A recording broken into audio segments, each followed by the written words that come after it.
रजनीर, अगला प्रश्न है कि हम क्रमबद्ध पर्याय को सर्वज्ञता के बल पर सिद्ध करते हैं।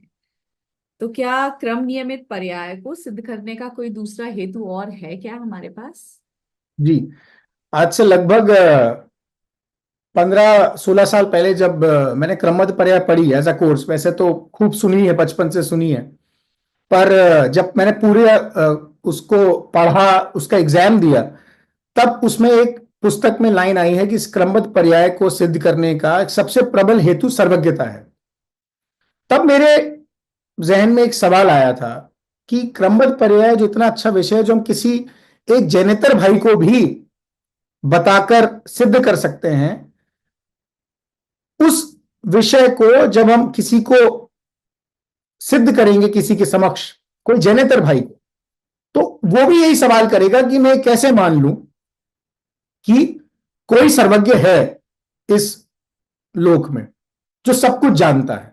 अब हमें पता है कि हमारे जो भगवान है, जिनका स्वरूप है कि वो सर्वज्ञ होते हैं, वीतराग होते हैं, हितोपदेशी होते हैं, हमें पता है, हमने उस परिभाषा में पढ़ा है, पर सामने वाला व्यक्ति उस बात को पूरी तरीके से स्वीकार नहीं कर सकता कि हम कैसे मान लें कि वो पूरे लोक को एक साथ एक समय में जान रहे हैं।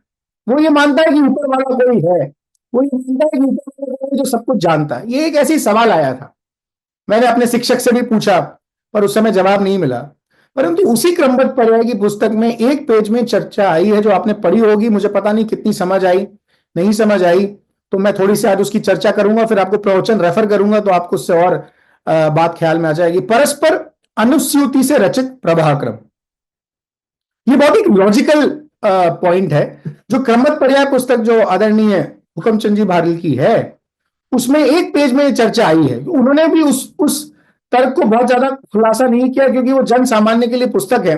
जिसको गहराई में जाना हो, उसे प्रवचन सार की 99वीं गाथा पढ़नी होगी।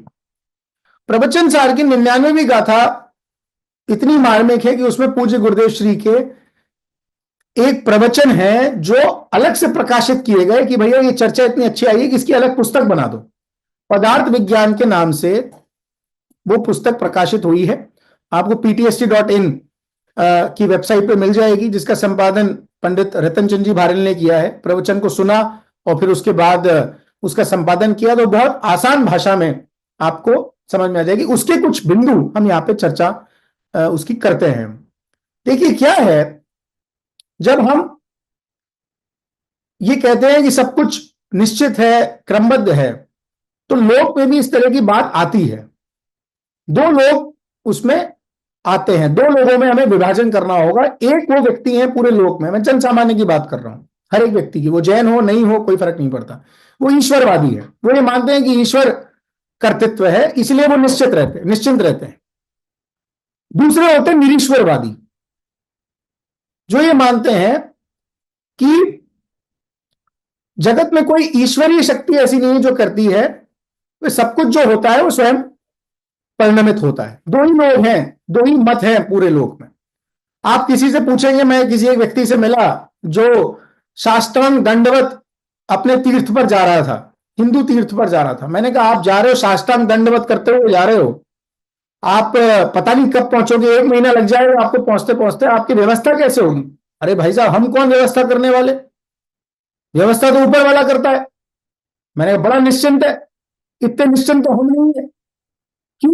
क्योंकि हम ईश्वरवादी तो है नहीं, हम निरीश्वरवादी हैं। हम सोचते हैं कि दुनिया के जितने पदार्थ हैं, जितने द्रव्य हैं, वो सब अपने करता है, कोई परद्रव्य उनका करता नहीं है। तो दोनों केस में अच्छी बात, गुड न्यूज ये है, दोनों केस में हम तो करता नहीं है। एक तो ईश्वर करता है, दूसरा बाकी अपने स्वद्रव्य अपना करता है। तो दोनों चीजें हम तो करता नहीं। अब जो हम है, ये जो हमारी कैटेगरी है, ये हमारी कैटेगरी थोड़ी सी डाउनग्रेडेड इसलिए क्योंकि एक ने तो किसी पर एक छोड़ रखा है काम, तो उसके सिर पे भार नहीं है। वो अलग बात है कि वो गृहीत मिथ्यात्व हो सकता है, पर उसके माथे पे भार नहीं है। पर हम चूंकि पूर्ण रूप से श्रद्धा नहीं कर पाते कि कोई एक द्रव्य है जो अपना स्वयं करता है, तो हम उसको अपना अपना करता अपना अपने ईश्वर करता मान बैठे हैं। पूरी श्रद्धा हमको अभी तक हुई नहीं है। क्यों? क्योंकि हमारे भगवान तो सिर्फ जानते देखते हैं, करता नहीं है। हमें लगता है अच्छा, फिर आपको लगता है तो हम खाना बनाना छोड़ देते हैं। एक व्यक्ति ने मान रखा खाना बनाने वाले हम कौन, ऊपर वाला देगा तो देगा, और हमें लगता है कि हमारी रोटी तो हम खुद बना रहे हैं, ये हमारा भी प्रॉब्लम है अपना। तो पूर्ण रूप से जब श्रद्धा नहीं आती, तो हमें क्रमबद्ध पे श्रद्धा नहीं आती, क्रमबद्ध पे श्रद्धा नहीं आती, तो फिर हम अपनी आत्मा पे भी श्रद्धा नहीं कर सकते और हम सम्यक की प्राप्ति नहीं कर सकते। ये सचमुच एक बहुत बड़ी एक चोट है। अब हम आते हैं 99वीं गाथा में कि क्रमबद्ध को सिद्ध करने का क्या कोई दूसरा हेतु भी है सर्वज्ञता के अलावा? बहुत लॉजिकल हेतु है। कर्तृत्व का बोझ अभी तक हमने ले रखा है अपने माथे पर। अगर आप ये कहते हो कि हम नहीं कर रहे, सब क्रमबद्ध है, तो जाओ आज से रोटी नहीं बनाएंगे, जाओ आज से गाड़ी नहीं चलाएंगे, जाओ आज से नौकरी पर नहीं जाएंगे, फिर चला लेना तुम अपना घर, फिर कमा लेना तुम, हम नहीं करेंगे कुछ। तो हम अकर्मण्यता पे आ जाते हैं। अब आप समझ लें इस बात को, थोड़ी गहरी बात है।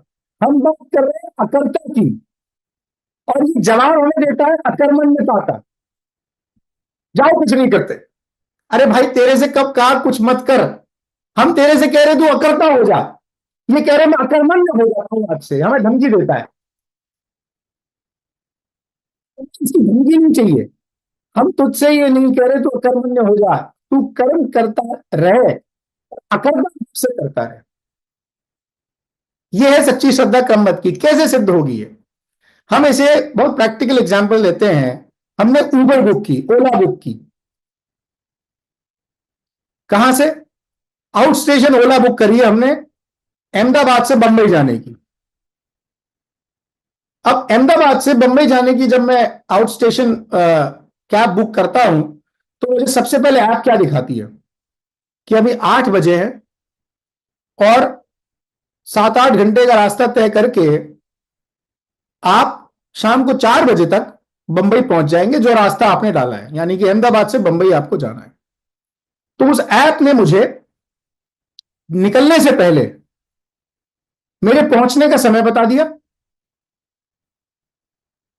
निकलने से पहले उसने ये बता दिया कि कितना पैसा लगेगा, कितना किलोमीटर है। इसमें 2 बातें सिद्ध हुई। मैं थोड़ा सा टेक्निकल आपको बता दूं। अहमदाबाद से बंबई तक एक विस्तार है, उसे कहेंगे विस्तार क्रम, यानी कि 300 किलोमीटर, मुझे पता नहीं एग्जैक्ट किलोमीटर, 300 किलोमीटर ले लेते हैं एग्जाम्पल के लिए, 500 किलोमीटर। अहमदाबाद से बंबई 500 किलोमीटर है, यह हो गया विस्तार क्रम। और अब जब मैं अहमदाबाद से शुरू करूंगा, तो सबसे पहले बड़ौदा आएगा, फिर सूरत आएगा, फिर बंबई आएगा। तो यह हो गया प्रवाह क्रम, यानी कि मैं एक प्रवाह में चलूंगा। आप भूल जाइए अभी सर्वज्ञता, अभी आप सब कुछ भूल जाइए, हम बहुत लॉजिकली सिद्ध करेंगे क्रमबद्ध पर्याय को। तो अब मैं जब निकल रही हूं, उससे पहले ये निश्चित हो गया कि मैं 4 बजे पहुंचूंगा, क्योंकि मेरी गाड़ी चलेगी 60 किलोमीटर पर आवर पे, क्योंकि उससे ज्यादा चल नहीं सकती इंडियन रोड्स पे। मैं निकलूंगा तो सबसे पहले बड़ौदा आएगा, फिर सूरत आएगा, फिर मुंबई आएगा। चलो कोई बात नहीं। अब मैं करता लोक में, मैं अपने आप को कर्ता मान के बैठा हूं ना, तो मैं आपको चैलेंज देता हूं, और चैलेंज ये है कि अब आप मुझे 8 घंटे की बजाय मात्र 3 घंटे में पहुंच के बताएं अहमदाबाद से बंबई। मैं करता हूं, कर्तव्यपना का बोझ मैंने ले रखा है। मैं मानता हूं ना मैंने रोटी बनाई, मैं मानता हूं मैंने कमाया पैसा, मैं मानता हूं कि ये सब कुछ जो दिख रहा है आज, धन दौलत संपत्ति, ये मेरे करके हुई है। तो चैलेंज है कि नहीं साहब वो तो नहीं हो सकता, ठीक है किलोमीटर कम करके बताओ कि नहीं साहब वो भी नहीं हो सकता, वो तो जितनी दूरी होती है। तो आप नोट कीजिए, अब विस्तार क्रम कम नहीं हो सकता। अहमदाबाद से बंबई का विस्तार क्रम फिक्स है, उसे कम नहीं किया जा सकता। अब मैं जब चला, तो मैं सबसे पहले बड़ौदा ही पहुंचूंगा। मैं आपको चैलेंज देता हूं, नहीं मेरी जिद है, आप मुझे पहले सूरत पहुंच के बताओ, फिर बड़ौदा पहुंचना। चैलेंज है। एक काम करो, आप पहले बंबई पहुंच जाओ, फिर उसके बाद बड़ौदा पहुंचना। नहीं वो तो संभव नहीं। चलो एक काम करो, थोड़ा सा और माइन्यूट आते हैं।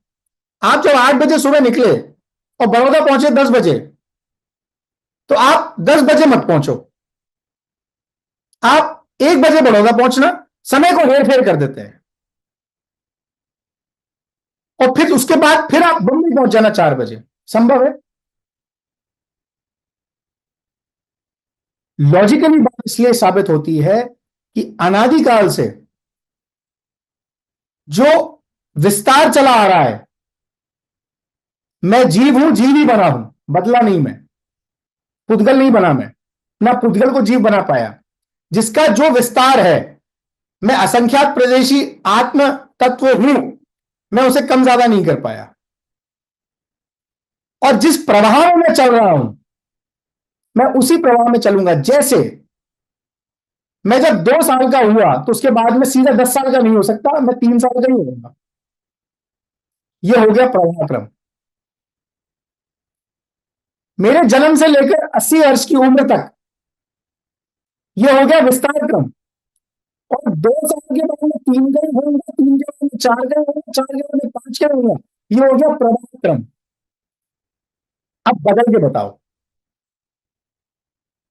चैलेंज है कि आप विस्तार को बदलो, चैलेंज है कि आप प्रवाह को बदलो। अब मैं आपसे कहता हूं कि नहीं नहीं, मुझे तो ना 2 साल के जब मैं होता हूं, मैं प्राइमरी स्कूल में एडमिशन लेता हूं 3 साल में, मुझे तो उसके बाद सीधे कॉलेज में जाना है। जाइए। नहीं नहीं, मैं तो अब 5 साल का हो गया, अब मैं जब 8 साल का हो जाऊंगा तो मैं शादी कर लूंगा। संभव है? तो इस हिसाब से जब मैं 3 साल का हूं तो ये बात तो निश्चित हो गई ना कि फिर मैं उसके बाद 5 साल का जब होऊंगा तो मैं पहली कक्षा में आऊंगा, फिर मैं दूसरी कक्षा में आऊंगा, मैं तीसरी कक्षा में आऊंगा। निश्चित हो गया कि नहीं हो गया? फिर जब मेरी शादी की उम्र आएगी तो मैं शादी करूंगा, फिर जब बच्चे होने की उम्र आएगी तो बच्चे होंगे, फिर मैं 40 साल का होऊंगा तो फिर मैं उसके बाद 41 साल का होऊंगा, सीधा 45 साल का नहीं होऊंगा। तो जब ये प्रभाक्रम सेट हो गया तो इस बात से हमें बात ख्याल में नहीं आती कि जब मैं मनुष्य गति में हूं तो उसके बाद मेरे ऐसे भाव होंगे, वो भी निश्चित हो गए। क्योंकि अब हम बहुत छोटी चीज पे आ रहे हैं, प्रदेश के अनुसार परिणमन होगा। तो मैं भाषा में बात आ रहा हूं, प्रदेश फिक्स हो गए तो परिणमन। एक सीढ़ी चढ़ूंगा, उसके बाद ही दूसरी सीढ़ी चढ़ूंगा।